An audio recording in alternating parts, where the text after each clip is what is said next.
My name is Jerm. This is Germ Warfare, the battle of ideas. I've got your new book, the Hep B Chronicles, the PDF version, the physical version. You're just telling me is not yet available. Not yet. The free version was basically the first draft, and I've discovered so much new material that I've got to write the whole thing. I am writing the whole thing from scratch. However, the PDF has the pointed end of the spear. Like, there's enough in the PDF for people to make finally an informed decision about that vaccine. And if I could just tell people a little about it, that's in the United States and in 110 developing nations, but not the European Union or Japan. Every newborn is given a injection of the hepatitis B vaccine on the day of their birth. And it's just one of those things that everybody just goes along with. And it's bad. It's, in my opinion, and I'm not a doctor, and I'm not your doctor, and I'm not giving anybody medical advice. I think when people actually get informed about what that whole thing is and its history is unbelievable. That's why the book keeps getting longer and longer. Every time I kick up a rock, I find a new snake. And this is the hepatitis B vaccine is almost the meeting ground. It's like the Kennedy assassination, right? It's like the mob and the CIA and the Cubans, and they all got together to do something really bad. And that's kind of what they call it the birth dose. It's sort of a marketing term. The birth dose of the hepatitis B vaccine, a whole lot of bad people from science, from biomedical research, from the government bureaucracies, from population control people, even McNamara and Kissinger are involved in it. I mean, it's a rogues gallery of bad guys doing bad things. And I don't think, because I've been researching it, anybody's ever put all the pieces together. Can I just tell your listeners, because if they don't know me, so when COVID got started, I smelled a rat on February 1st, 2020. That was when COVID was still in China, hadn't even made it to India, to Italy. And I said, and people can find the tweet, I said, this looks like a vaccine marketing exercise, and they're going to use more speed than science. And they're going to use it as a pretense to launch a whole brand new kind of vaccine. Now, how did I know that? I guess I just been around long enough to be able to read the tea leaves, you know. The other thing that people should know is that I also saw parallels between the AIDS fraud of the 1980s and the COVID fraud, both of which, by the way, were perpetrated by the same guy, Anthony Fauci. And so I started doing research on that. And when Bobby Kennedy wrote his book, The Real Anthony Fauci, I sent him all my research, which was a mile high. And he cited me over 20 times in his book. And he ended up expanding the AIDS section from 1 chapter to 5. And that ended up being the part of the book that most people latched onto.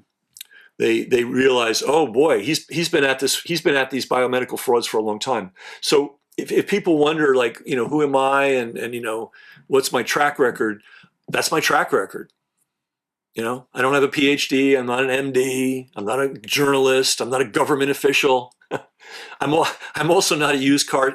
Nothing wrong with used car salesman, but I'm also not a used car salesman. You know, or you know, a criminal. You know, I'm a human being that uses, you know, what's left of his intellect to try to figure things out. Well, I mean, the premise of my entire podcast is the battle of ideas. I'm not particularly interested in credentials. You know, in actual fact, I would go as far as saying, for the most part, quote unquote, experts are the wrong people to listen to anyway.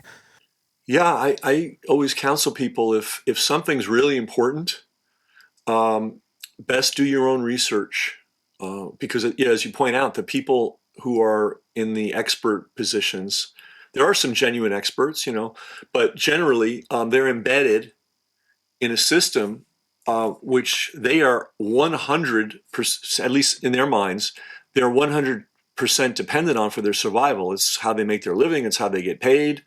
And you know, I don't know if you saw the news, but the Pope recently excommunicated this fringe group of Catholics in Switzerland. Did you see that?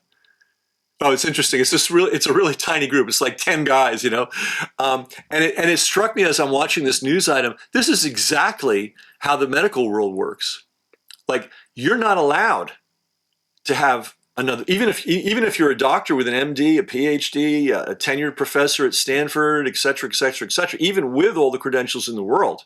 We saw this during COVID, but this applies throughout the medical world. You're not allowed to have an alternative opinion or a contrary opinion, because Mm. and they will do, in essence, what the Pope just did. That's called excommunication. And who care? I mean, who cares, right? But if you really believe in that system and you really want to be a member in good standing of the Catholic Church, and you're excommunicated by the Pope, it's all over. And that's what the people in this medical system, that's the system they live under. And we saw that during COVID, and I document this quite a bit in my book, What the Nurses Saw, which was about all the medical deaths in the hospitals. Doctors rarely spoke up, but nurses were more likely to speak up. Not many, but some did. They were fired. They were blackballed. They had their licenses challenged. So it is an excommunication process. And if I could just drop a little history thing here, in the Western world, medical training, formal medical training, as opposed to the kind of collective wisdom that existed, because there was a lot of medical healing wisdom. But when they started teaching it in the university, they taught at the University of Paris, they taught it at Oxford. Well, these were originally Catholic institutions.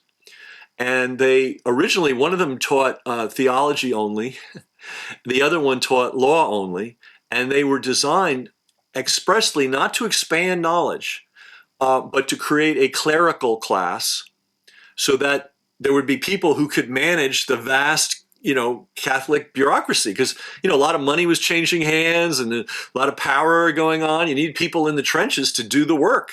So they would be trained as clerics, not necessarily priests, but they were the clerical class. So the education of medicine got imposed, or got added to that mix later, a little bit later. And so these schools were originally the most the teaching of medicine from the very beginning in the Western tradition was the most orthodox following thing imaginable, with the power of almost excommunication if you didn't go along, because it was a Catholic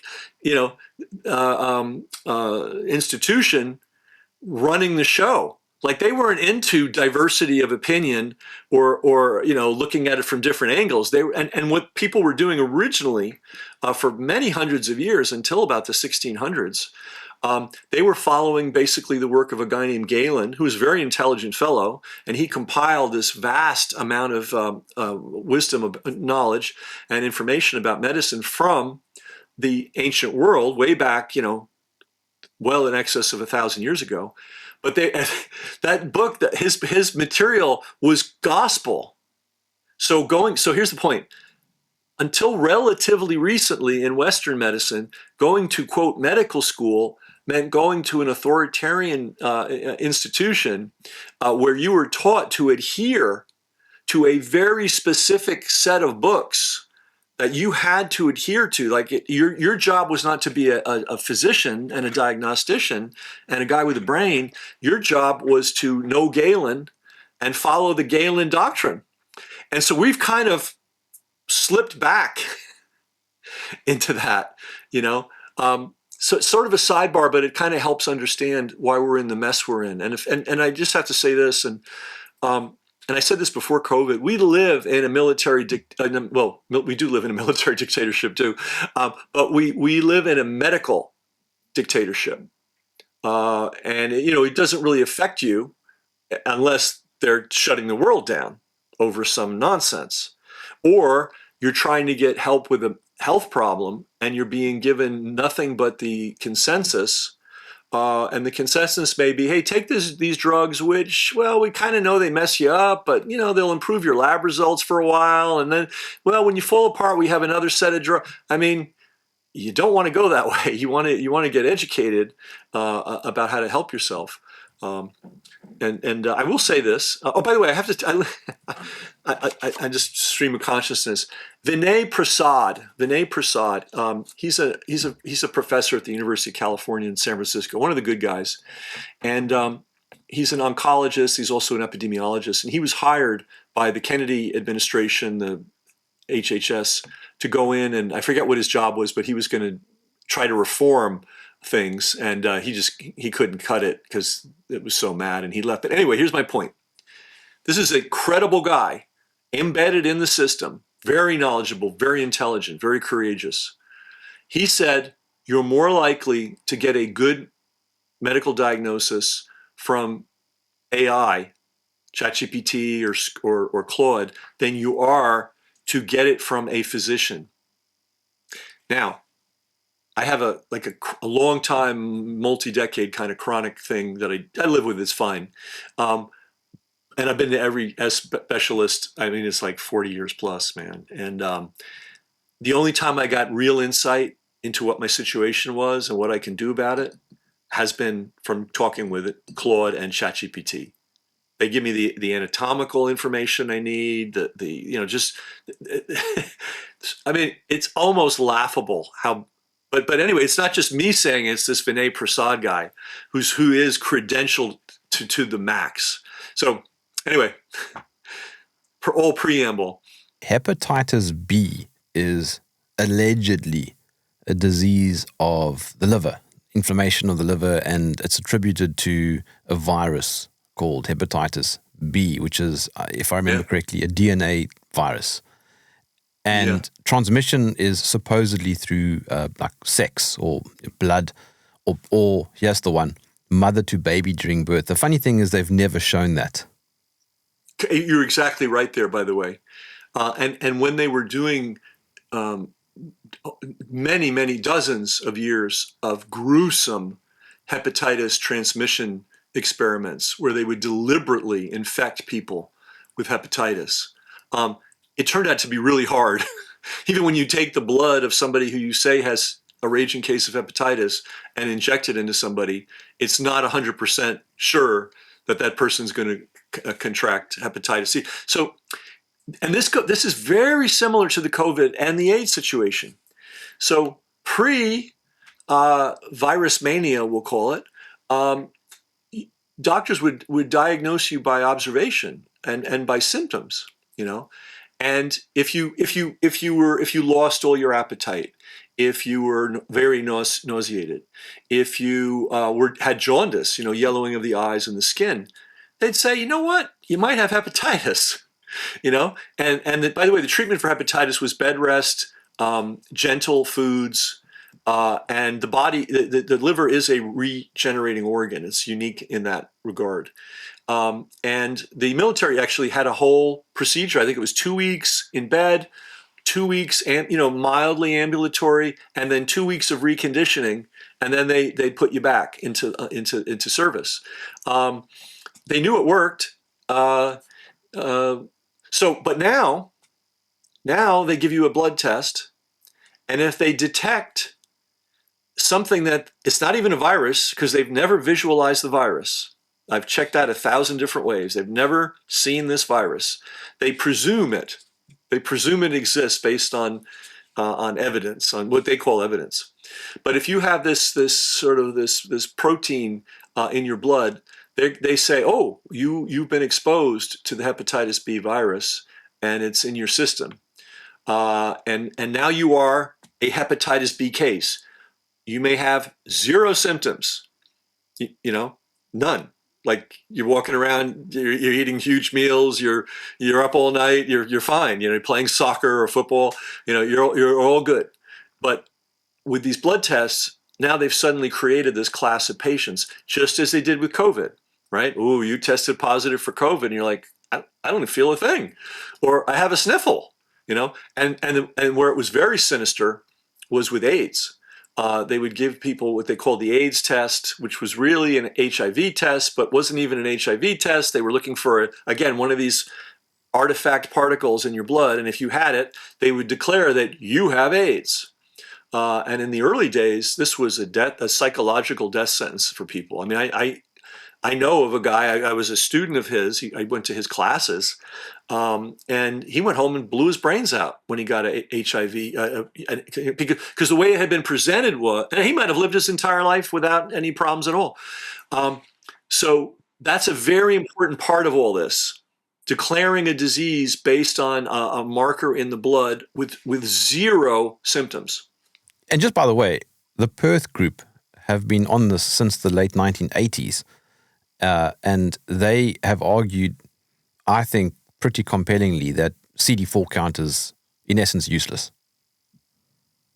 Well, and just from a practical point of view, it's accepted on the AIDS part, in the AIDS part of the equation, that there are over 100 ways to get a false positive on HIV test. Pregnancy, you have the flu. I mean, it's such an unreliable test to begin with. And then the whole causation, well, so you're telling me this thing that's floating around is going to somehow, and originally they said, if you test positive, you'll be dead in 3 months. And then people kept living and they go, you'll be dead in 6 months. And then they go, you'll be dead in a year. And they go, you'll be dead in 3 years. And then it's like, well, you might be dead in 40 years. You're like, well, yeah, a lot of people might be dead in 40 years because they're already 60, they kept moving the goal line. It's smoke and mirrors. It's largely smoke and mirrors.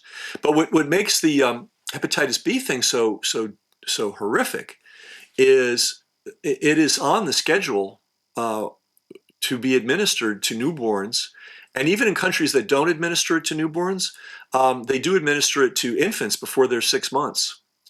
And besides the mountain of scientific fraud, which I dissect in the book, there's just a logical problem, which is that if you believe the whole story, let's accept their story. Let's accept that it's 100% true.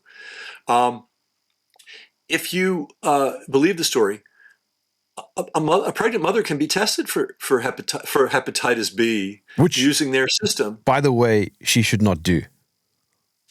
Well, this is a good point. Now, you're not a doctor. I'm not a doctor. We're not doctors. We're not giving medical advice. However,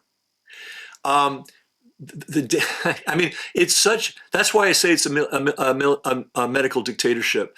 They've created this Alice in Wonderland bizarro world where you have to say no to things that seemingly make sense. It's like, well, why wouldn't you want to be tested for all these different things? The reason you don't want to be tested for these things is if they find the little fragment, they're going to start treating you like a patient, right? And in the old days of, for instance, AIDS, that meant giving you AZT at a dose that was mind-bogglingly high. And one Harvard-trained statistician who spent his whole lifetime studying this, he estimated that at least 300,000 male homosexuals alone died from the AZT, right? And then, of course, including Freddie Mercury, by the way. Oh, Freddie, yeah. I mean, a whole bunch of people, and it's just unbelievable, And the terrible thing was, and we're combining all these different diseases because it's the same pattern over and over again. On the box of this product, it basically described as an adverse reaction all the AIDS symptoms. And this is not a conspiracy theory or somebody making something up. Go look at the old box and everything that kills people supposedly of AIDS. So the terrible thing was guys that were perfectly healthy, they would get this devastating, psychologically devastating diagnosis based on really nothing. And then they start taking this incredibly dangerous drug, which gave them the symptoms of the disease that they were supposedly trying to prevent. Now, the same thing happened in COVID. So there were a lot of, so for example, you could go into a hospital and in the US and they would, and probably everywhere else, and they would repeatedly give you the COVID test over and over and over and over again until it came up positive. And once you were positive, you were transported into a alternate medical and legal reality. They could put you in. They could put you in a COVID wing, and then they would start the procedure. It's all in my book, what the nurses saw. That ultimately led to many, many tens of thousands, if not hundreds of thousands, of deaths. So your point, your listeners may think, well, gee, that's kind of radical. Don't get tested. But here's two cases where getting tested absolutely led to death, and by the way, a miserable death, not a nice one either. Right? Many doctors will now tell you that we have a pandemic of testing. Even if they test the mother and find the mother free of the virus, they still inject the baby. And so right at the beginning of this game, it's already logically demolished. Like there's no. But they've also never isolated the hepatitis B virus, just to be technical. They never have. They never have.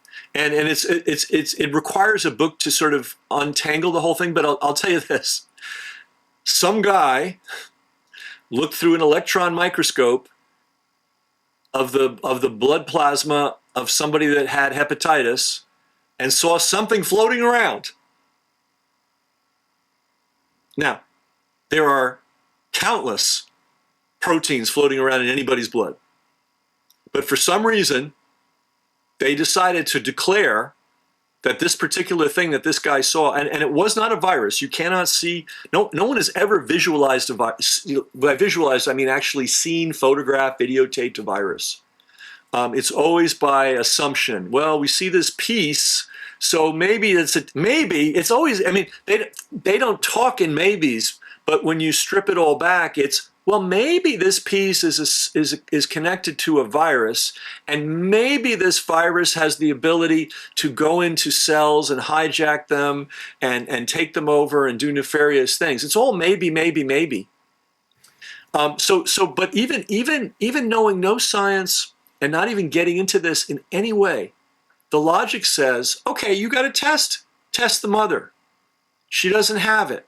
Why are you injecting this baby with a vaccine again? And now here's another logical question. If the baby got it, it's already too late for the vaccine. Vaccines are supposed to be preventative. So this thing is madness on steroids. And the key is the cover story that we've been given, that is to protect the baby, is complete hogwash. There's a different agenda going on, and it took a long time for me to untangle it. And maybe, I know we've had this long preamble. I hope I haven't burned so much time we can't get to it. No. Okay. Your central thesis is that it has to do with Merck. Well, it's interesting. The deeper I go into this, the more I'm coming to believe that the pharmaceutical companies are certainly involved, and that God knows they're profiting, but they are actually a bit player in this, believe it or not. There's something else going on which I can describe on this call, that creates the setting and the environment for Merck and all the other companies to play their nefarious games. And without that environment, that setting, they wouldn't be able to get away with it. It's, I mean, to use a bad example, somebody else, whips up bangs the drums of war, right? And then, Boeing makes the planes that go and bomb people, and Boeing's profiting like crazy. And sometimes they help bang the drums of war, but there's a larger structure in place that makes that whole ritual possible. If you follow what I'm saying, and so where hepatitis B came, so hepatitis is all it means, and this is how, I don't think it's a deliberate trick, but all medical terms are in either Greek or Latin, and so they sound quite impressive. Hepatitis means hepa, liver, itis, inflammation. Done, finished, over. Okay. All right, and you can have a mild inflammation, you can have a persistent inflammation, you can have an acute inflammation, you can have a chronic inflammation, but hepatitis. So hepatitis is nothing new. People had the sense that it came from bad water and bad food, but where hepatitis B emerged, and it used to be called serum hepatitis, had a different name, It emerged when the hypodermic needle was employed, which started in the 19th century. Drug users. Yeah, well, no, actually, this is so interesting. Where do you hear? So, uh, it, there never was such a thing in all of Egypt, China, Persia, Greece, all these very sophisticated medical systems would never dream about puncturing somebody's blood vessel and injecting a foreign substance into it. This never existed in the history of medicine because it's reckless. I mean, that's on a very fundamental, maybe there are situations where it's an emergency and the only way you can save somebody's life is to do something like that. But it's something you want to do extremely sparingly. There's a book by Marc Girardot called the title, I keep telling him the title needs to be better, but it's like The Needle's Secret. And he points out that forget what's in the hypodermic. It almost doesn't even matter. You don't want to puncture the blood vessel system. You don't want to introduce, because, well, anyway, we won't go too far off on that. So the hypodermic was invented in the 1800s. One of the first things they did was start injecting people with morphine. And their theory was, well, we know people get addicted to opium, but that's because they smoke it or ingest it. But if you just inject it into them, they won't get addicted. This was medical gospel for over 2 decades. And it took a while for them to figure out, oh, you know what? It's really bad to inject morphine into people if you're trying to prevent addiction. This is another problem with medicine. They move really slow. Like in the world of material science, if I say, hey, I got this new material and it's lighter than steel and it's lighter than aluminum and it's stronger than steel, and let's make planes out of it. Well, they're going to test it. And they're going to test it fast, and they're going to test it deeply. And if it doesn't show that it works, it's going into the trash bin. Unfortunately, medicine doesn't work that way. It is largely political. If somebody with enough clout can declare something, and by clout, you're embedded in the correct institution and you have the right level of profile, you can inject something into the medical system and it will persist forever until it somehow gets undone. So let's get to hepatitis B now. Hepatitis did not show up, or it wasn't connected to intravenous drug abusers initially, but it was connected to people receiving vaccinations. So the very first time in human history that we had this different kind, and it does behave a little differently, bloodborne hepatitis than other forms of hepatitis. The very first time in human history this was observed was during mass vaccinations, because it became too difficult there was a shipyard in Bremen, Germany, and they made everybody get the smallpox vaccination, and like 2/3 of them developed a raging case, like a visible case of hepatitis, and they It's just gave it the coincidence. names. What's that? You know what? What's so interesting is it took a while again. That event was in the 1800s, but by the early 1900s, they had a new term for it, serum hepatitis. And they were well aware that when you injected vaccines into people, they might develop a case of hepatitis. Can I just stop you there just for a moment, Ken? Yeah. I'll let you continue, but I just want to completely segue. Isn't it interesting how people spend more time researching the tech in their new phone than they do in what they are going to allow to be injected into the arm of their child? You're right. That's exactly the case. Medicine has set itself up as a black box, and it kind of goes back to I'm tracing it back to the fact that medical education in the Western world emanated from basically authoritarian religious institutions that had an authoritarian religious attitude. It is like a cult. It's very much. And so you don't know, but the doctor knows. And the doctor's not going to tell you necessarily what you need to know, because he may not even know. I mean, they're very good at posing, which is what Vinay Prasad, I mean, he's going to get in trouble with his pronouncement that AI is way more reliable than going to a real doctor. But it's absolutely true. Yeah, it's quite sad. It's quite sad. But it's because of the structure. We're told that we don't know, because they never see. Why can't you teach kids about their liver when they're in grammar school? There's no reason why not. It would be very helpful to them. They go, because you could say, kids, well, be careful, don't eat lots of bad food, because in time your liver doesn't like it, and they'll get it. They'll go, oh, okay. And they'll go, that alcohol thing that we don't recommend you do. Well, here's the reason. Alcohol really hurts the liver a lot. And your liver makes you big and strong. I mean, we could be teaching kids all this stuff so that when they become adults, it's not a black box situation anymore where you are 100% dependent on somebody else. And here's what I realized too. Not only is medicine a black box from the point of view of the patient, but even a trained physician with an MD who's actually practicing, in a particular specialty, all the other specialties are black boxes to him or her. And this explains COVID. This explains these vaccinations because, hey, I'm trained in oncology, I'm trained in orthopedics, I'm a podiatrist, I don't know about vaccines. I got to trust the black box that tells me. Imagine actually believing that injecting yourself in the arm will somehow give you good health in the future.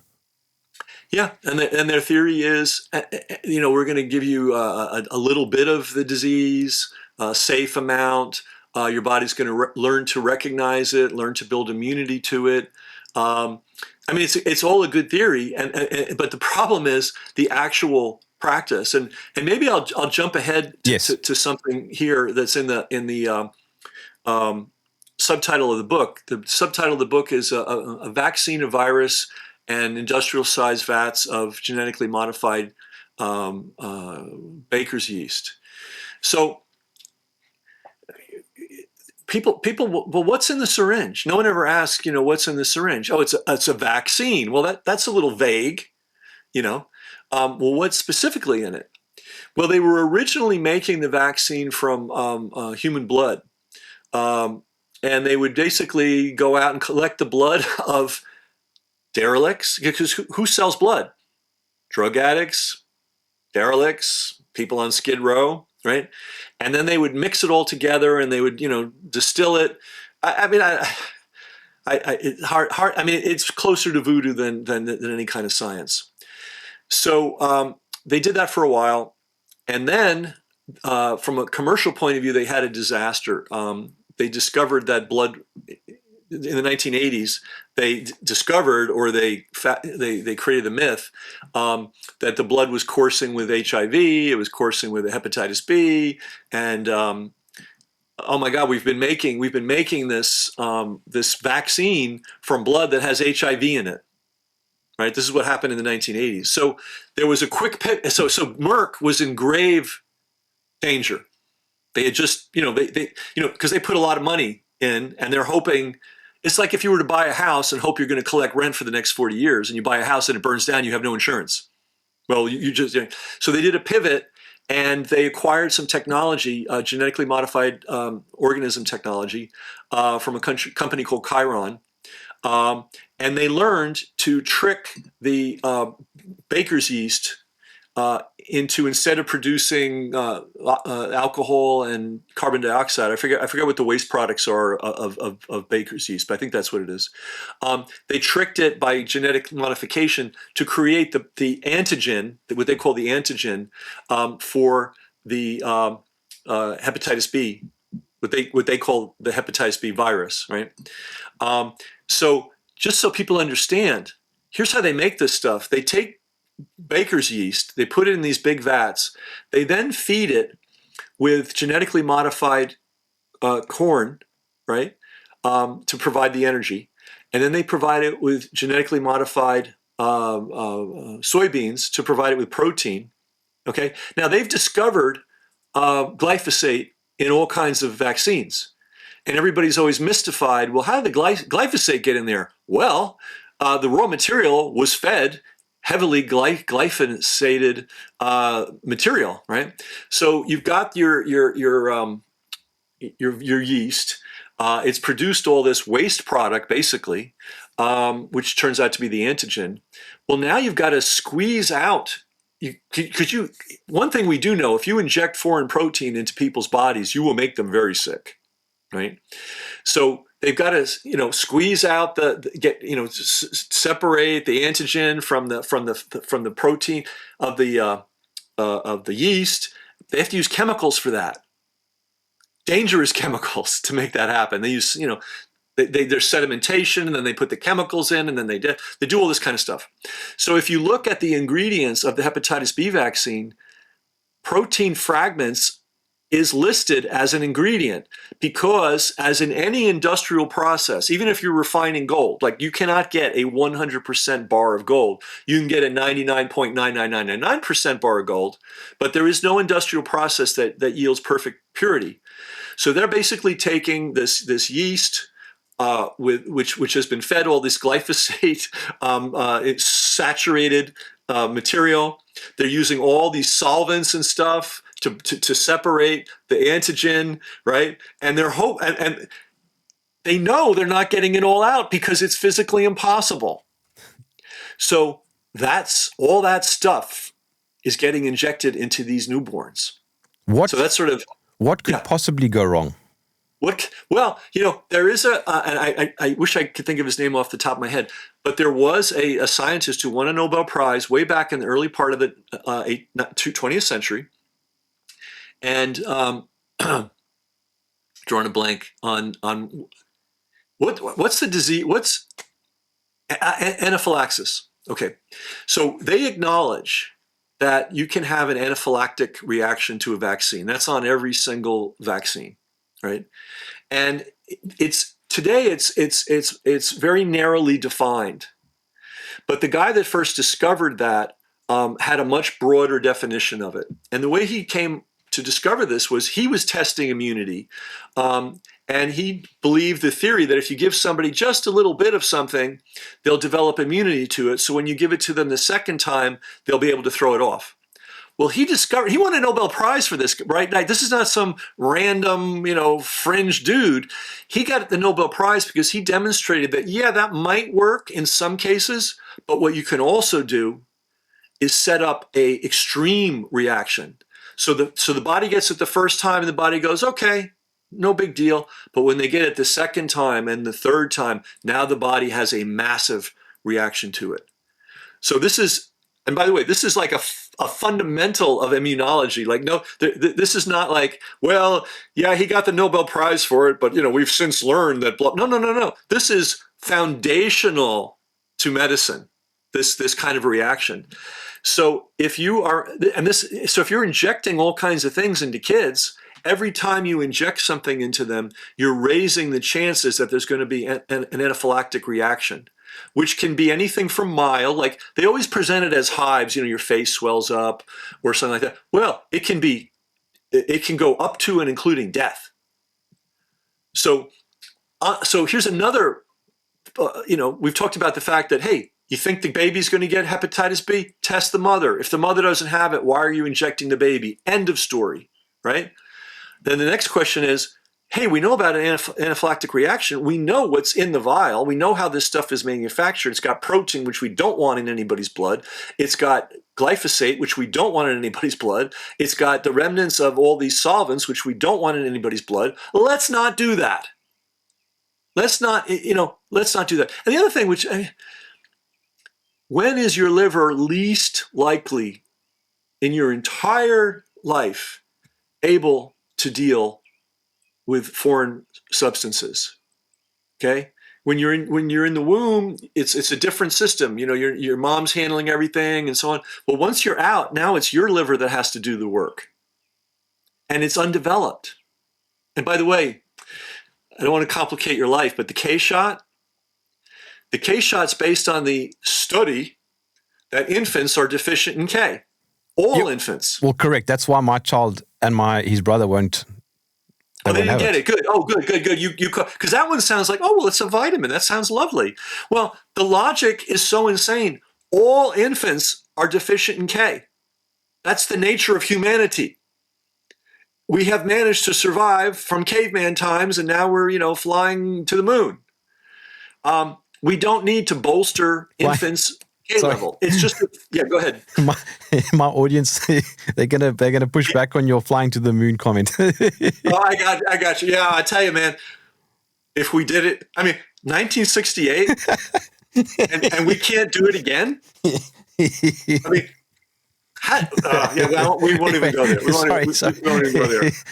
I mean, you know what a computer, what was a computer in 1968? It was a room. I don't even think did they have chips back then, or was everything, I don't know, but who knows? But yeah. Yeah. So going back to the vitamin K, that's something that nobody knows about. Well, they slip all this stuff, and I'll tell you what, nobody knew about the hepatitis B vaccine until relatively recently. With the epidemic of severely injured children. Then people started going, well, what are we injecting in these kids? But believe me, the universal dose was approved by the CDC. The CDC's vaccine. By the way, they have a great system. The FDA. Sorry to go off on a tangent, but this is really important. The FDA looks at a proposed vaccine or a drug, and what they're basically doing is a cost-benefit analysis. They know it causes harm. That's why there are all these adverse reactions put on all these products. Then they look at so that's the actual harm. In other words, we gave somebody this drug, or we gave them this injection, and oh boy, this guy died, or this guy became paralyzed, blah, blah, blah. So that's an adverse reaction that we've seen, we know. So on the negative side, they know what goes bad. The positive side is pure epidemiological projection. It's statistics. It's like, well, we think, and by the way, statistics, if anybody doesn't know, are the easiest thing to manipulate in the world. And I have to go into that in my book, and I have a whole chapter on it. But just take that as gospel. Well, did you know that 70% of all statistics are false? Right? And then, and someone could tweak that to prove that 99% are false. And then somebody could tweak it again and say, oh, no, it's 99% accurate. That's the nature of statistics. So the harm is known. The benefit is a statistical projection. So when the FDA is licensing a vaccine, and that's the term they use, they're merely saying that the projected good, which we don't know about because we've never seen it, we're just projecting it based on statistical studies, is better than the actual harm that we've seen. At no point does the FDA ever say a drug or a vaccine is safe or effective. That does not appear anywhere in the license. In the old days, they used to talk about safety and all that nonsense, but they've dropped that language, all right? So, and this is related to the hepatitis vaccine. So it's all vaccines, but so the FDA goes, well, and by the way, whose data do they look at? They look at the applicant's data, which is the manufacturer, the drug company. And they don't do any independent investigation. They are merely evaluating what they call the quality of the data. And they look at, okay, well, here's all the damage it's done. Here's all the lives it's ruined. But here's the amazing projected good that your epidemiologists say is going to happen. Oh, well, we'll have to sacrifice a few people. This is literally their mentality. So they never say it's safe. They don't even say it's effective. Then it gets passed on to the vaccine committee, the advisory immunization. I should know this, but I'm always anyway. It's called the vaccine committee. They are a supposed independent branch. This is a liability erasure system. There's all these people touch this decision from the FDA to the doctor that puts the needle in. It's like passing the buck on liable. It's like, hey, well, no, he's the one that said it. I didn't say it. I never said it was safe. He said it was licensed. I never said it was it. So the FDA never says it's safe. They give it to the vaccine guys, vaccine committee. Their sole judgment has to do with societal benefit, projected societal benefit. They don't even get into the damage anymore. And so they look at the epidemiology very strongly. Because the reason they don't look into the damage is because it's been licensed. It's like, oh, no, the FDA licensed it. Now, they didn't say it was safe. They just licensed it. Now, I'm the vaccine guy on the committee, and I go, well, the FDA said it's safe. They never did, but that's what everybody thinks. My whole job is to just double check, which they don't do, and then determine, I make recommendations for how it should be used. And I publish a paper, and it's like, oh, this should be used on infants the day they're born. I don't say it's safe. I never say it's effective. And nowhere in this document does it say it's safe or effective. It's merely a recommendation of how to use it. It's like if I were like a chainsaw, if I were not to tell people, hey, chainsaws are dangerous, guys. Like, be careful. Here's the. No, if I just handed you a chainsaw and said, just pull on this and start doing stuff with it, and never told you there was a danger to it. So then once the vaccine committee gives the recommendations of how to use it, then the CDC puts it in the schedule. They never say it's safe. They never say it's effective. They're merely looking back to the vaccine committee that gave them the recommendation. And they're just publishing the recommendation. And then, you follow me? And then the FDA never said it was. The CDC is not evaluating anything other than the pronouncement of the vaccine committee. And they're saying, well, the vaccine committee recommends it, so we're just going to put it on the schedule. We're not telling anybody it's safe. We're not telling anybody it's effective. We're just following the bureaucratic chain. Okay, now here's where it gets really bad. And this, everybody saw this happen with COVID. Once the CDC puts it on the schedule, all of the different, in the United States at least, and it probably works differently in different countries, our medical system is distributed among states. The states make the decisions about what's going to happen medically within their state, interestingly enough. But once the federal government says it, and then all the public health directors of every state then start going into motion. They put it on the schedule for Alabama or for Oklahoma. And then they put the rules in. So now they are the enforcers. And it's the state legislators, who none of whom are doctors. It's very rare for a legislator to be a doctor. They're usually lawyers or real estate salesmen or something, and they become legislators. And so now the actual enforcement, FDA doesn't enforce, vaccine committee doesn't enforce, CDC doesn't enforce, it's the state legislators that enforce. And one of the ways they enforce is by saying, oh, I see little Johnny didn't get his hepatitis B vaccine, all three of them. He can't come to school until he gets all three. Now, I have a guy that works with me, and this poor fellow, he hadn't had it in infancy, and he wanted to go to school later, and they demanded that he get the whole series. Right? He was about 10. So he got one, didn't feel real well. Got the second one, really didn't feel well. Got the third one, was in bed sick for 6 months.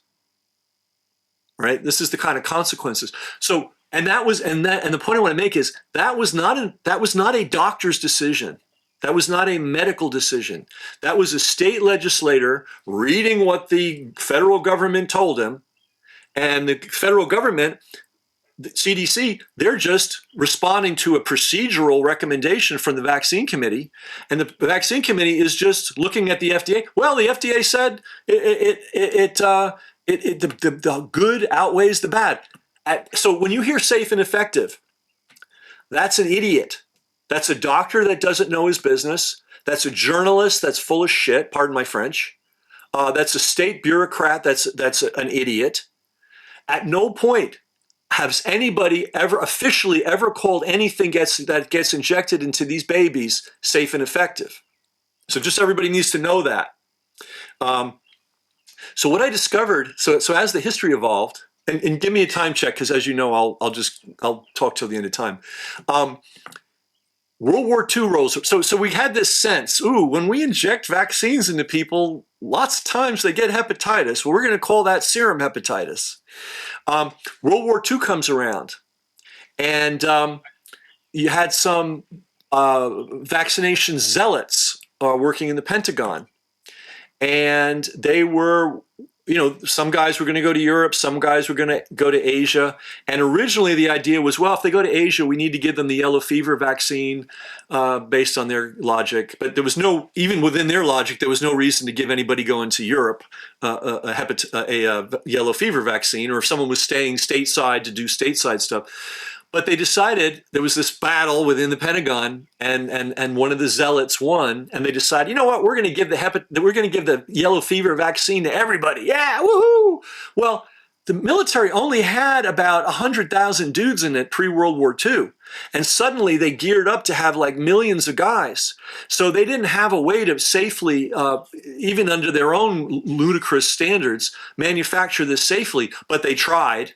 And they injected millions of guys with the yellow fever, and they created a hepatitis epidemic among U.S. military. And we're talking about 40,000 guys sick enough to be hospitalized. We're not talking, because you can have mild hepatitis, like if your energy is low and you feel nauseated, you might have a little irritation of your liver, and until you calm down and let it rest and eat some good food, and then it goes away.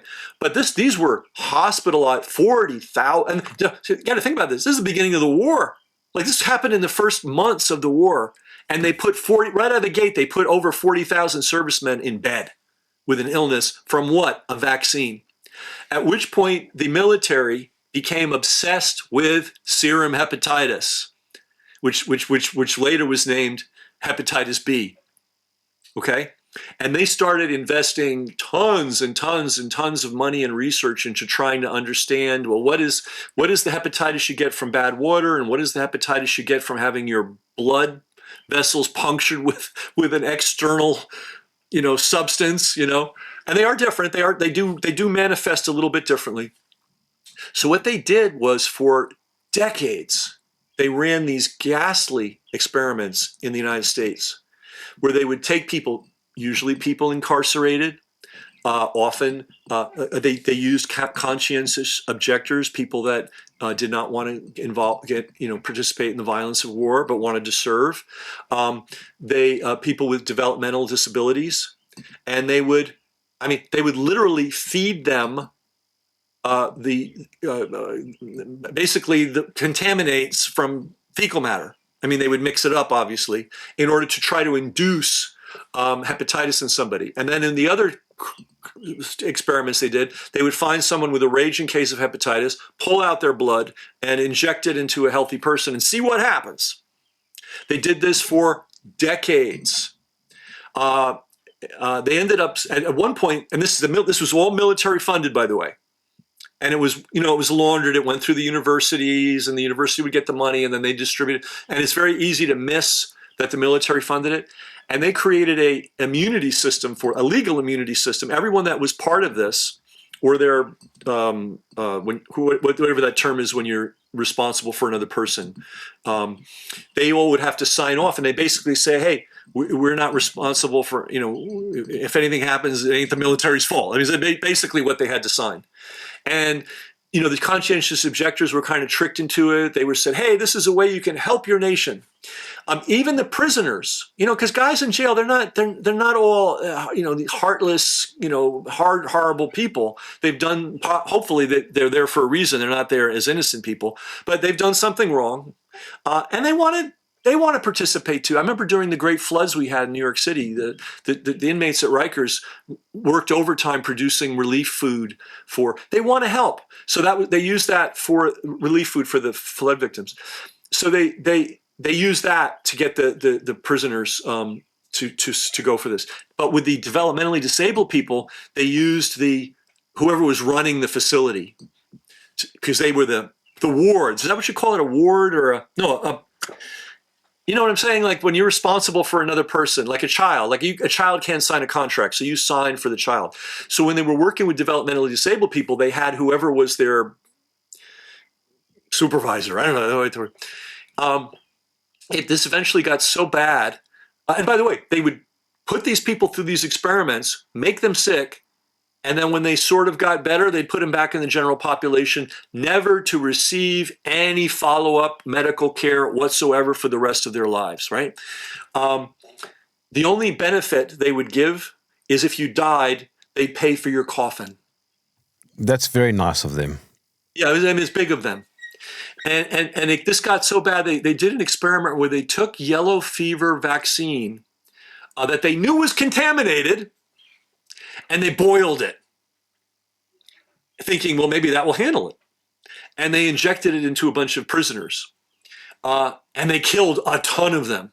So the military said, ooh, well, we kind of have immunity if there's a few deaths here and there, not too many, but we've killed like an insane number of people with this, and they shut it down for 18 months. Then they revived it at a place called Willowbrook. Now, you wouldn't know what Willowbrook is, but I do because I grew up in New York City during that period. Willowbrook was a horrifically bad institution for the developmentally disabled. I mean, it was a horror show. Okay, I don't want to get into the details of what went on because, but imagine the worst things that could be done to people that can't defend themselves. And this was going on at Willowbrook on a daily basis. When they revived the transmission experiments, they brought them to Willowbrook. And and what they did to the parents was they'd say, well, and because, if somebody has a severely developmentally disabled child, this is a grave hardship, obviously. And not everybody's able to handle it financially, just on that level. And so the state would say, well, there's this institution and we have this wonderful program. And if you sign your child into it, we will put you on the fast track to get into the institution, and he'll be in a special ward, he'll get special medical care. That's not what happened. They would get these kids sick, sometimes repeatedly. The disease would seem to resolve, maybe did, maybe didn't, and then they'd put back into the horrible general wards. Finally, this place was shut down. A TV reporter snuck in at night through a doctor, gave them the keys, and they went through the back door and they filmed what was going on, and it was horrific. So that's part of this history. The impetus for the universal hepatitis B to infants came from the population control people. In fact, these were people that started in the realm of population control. One of them, a guy named Richard Mahoney, he worked for Ford Foundation, and they were sort of, they're like a cartel. It's like the cartel of bad players gave the Ford Foundation the population control portfolio. And these guys would go all over the world and just do horrific things. Issue birth control methods that accidentally sterilize and sicken women, and so on and so forth. So finally, it got so bad that one of their clients, India, was literally surrounding villages at gunpoint, and in the middle of the night, 3 a.m, pulling all the men out and forcibly sterilizing them in an assembly line. And Ford laid the foundation for that. They weren't necessarily involved in the worst part of it, but they gave them the gun. They were also, the one-child policy in China, where forced abortions and forced sterilization, Ford Foundation laid the foundation for that. Literally. Okay, so those guys, it got so bad, the rep got so bad, they had to pivot, and they pivoted to vaccinations. And they pivoted to vaccinations because it was determined that there's only 2 ways to suppress a foreign population. One, don't let them reproduce. B, they're going to reproduce anyway, so try to keep their kids healthy long enough so they don't feel the need to have lots and lots of children. And their simplistic answer was, we'll vaccinate them. So these guys were running around the world, trying all these vaccines on millions of developing country people. And it all flows from, and the World Bank, McNamara, the guy that brought us the Vietnam War, he said to these countries, you got to get your population under control or you're not getting any loans from the World Bank. So they had to do all this. They had to accept all this stuff, this family planning stuff. Family planning sounds so nice. Wasn't so nice the way they executed it. And they had to accept the vaccination programs if they were going to get loans. And then the blowback was after they had proven the effectiveness and safety of these vaccines, which they did no such thing in the third world, that's when they rammed it down the throats of the developing world. That's the history of this thing. So anyway, that's a short version of this. Well, so your book, let me just pull it up here. Where is it now? There we go. The Hep B Chronicles, the story of a virus, a vaccine, and industrial-sized vats of genetically modified brewer's yeast. And everybody can get the short version, the early draft short version, which has the stuff that you need to know. You absolutely. I'm getting into the history in super detail in the book because no one else ever has, and somebody's gotta. But the book you can get for free right now has all the things that you really need to know, and you can go to HepB